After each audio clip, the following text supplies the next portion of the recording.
Turkey Turkey ഇന്ന് നമ്മളെ പിന്നിൽ നിന്ന് കുത്തിയിരിക്കുകയാണ്. It has back stabbed us. ടർക്കിക്ക് ഒരു പ്രശ്നം വന്നപ്പോൾ, അവിടെ ഭൂകമ്പം ഉണ്ടായപ്പോൾ ഏറ്റവും ആദ്യം സഹായിക്കാനായി ഓടിയെത്തിയ രാജ്യങ്ങളിൽ ഒരെണ്ണം ഇന്ത്യയാണ്. പക്ഷെ ഇന്ന് ടർക്കി ആയുധം കൊണ്ടും മോട്ടിവേഷൻ കൊണ്ടും പാകിസ്ഥാനെ സപ്പോർട്ട് ചെയ്യുന്നു. What is the reason? ഇതറിയണമെങ്കിൽ മിഡിൽ ഈസ്റ്റിലെ ജിയോ പൊളിറ്റിക്സിലേക്ക് നിങ്ങൾ പോകണം. അവിടേക്ക് നിങ്ങൾ പോയാൽ മുസ്ലിം വേൾഡിൽ 3 ഡോമിനന്റ് പവേഴ്സിനെ നിങ്ങൾക്ക് കാണാൻ കഴിയും. അതിലൊരെണ്ണം സൗദി അറേബ്യയാണ്. കാരണം സൗദി അറേബ്യയാണ് ഇസ്ലാമിലെ ഏറ്റവും ഹോളി ആയിട്ടുള്ള 2 സൈറ്റ്സ് മക്കയും മദീനയും കൺട്രോൾ ചെയ്യുന്നു. അതുപോലെ informal leadership of the Muslim world ഏകദേശം സൗദി അറേബ്യയുടെ കയ്യിൽ തന്നെയാണ്. പലരും ഇത് തന്നെയാണ് അംഗീകരിക്കുന്നത്. പക്ഷേ അവിടെ വേറെ പവറുണ്ട്. ആരാണ്? ഇറാനുണ്ട്. ഇറാന്റെ പ്രശ്നം, ഇറാൻ ഷിയ രാജ്യമാണ്. പക്ഷെ ലോകത്ത് കൂടുതലുള്ളത് സുന്നി മുസ്ലിമുകളാണ്. ഈ ഷിയാകൾ കൂടുതലുള്ള ചില രാജ്യങ്ങളാണ് നമ്മുടെ ഇറാഖും അതുപോലെ തന്നെ ഇറാനും ഒക്കെ. ബാക്കി രാജ്യങ്ങളിൽ മിക്കതിലും സുന്നികളാണ് കൂടുതൽ.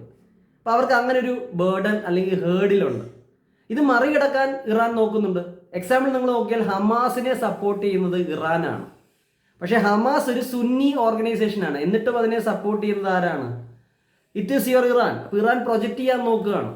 ഗസ ഇഷ്യൂ വന്നപ്പോഴൊന്നും സൗദി അറേബ്യയും UAE അങ്ങനെയുള്ള രാജ്യങ്ങളൊന്നും ഒന്നും ചെയ്തില്ല. എല്ലാം ചെയ്യുന്നത് ഞങ്ങളാണ്. We are the saviours and protectors of Muslim world. ഇതാണ് ഇറാന്റെ ഒരു പ്രൊജക്ഷൻ. അതുകൊണ്ട് ലോകത്ത് പല സ്ഥലത്തിലും ഇറാൻ പ്രോക്സികളെ വളർത്തുന്നുണ്ട്.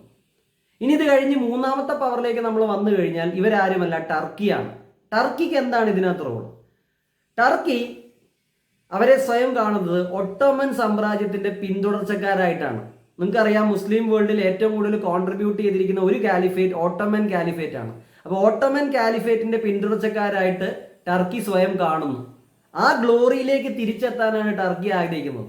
അതുകൊണ്ട് മുസ്ലിം രാജ്യങ്ങളിൽ എന്തെങ്കിലും പ്രശ്നം ഉണ്ടായാൽ അവിടെ എല്ലാം ടർക്കി ഇടപെടും.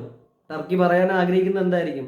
സൗദി അറേബ്യയെ കൊണ്ടൊന്നും ഒരു കാര്യമില്ല, ഞങ്ങളായിരിക്കും എല്ലാവരെയും പ്രൊട്ടക്ട് ചെയ്യാൻ പറ്റുന്നത്. We are the saviours of the Muslim world. അത് മാത്രമല്ല, ടർക്കിയും ഒരു സുന്നി രാജ്യമാണ്. അപ്പോൾ ഇതാണ് ഇതിൻ്റെ ഉള്ളറകൾ.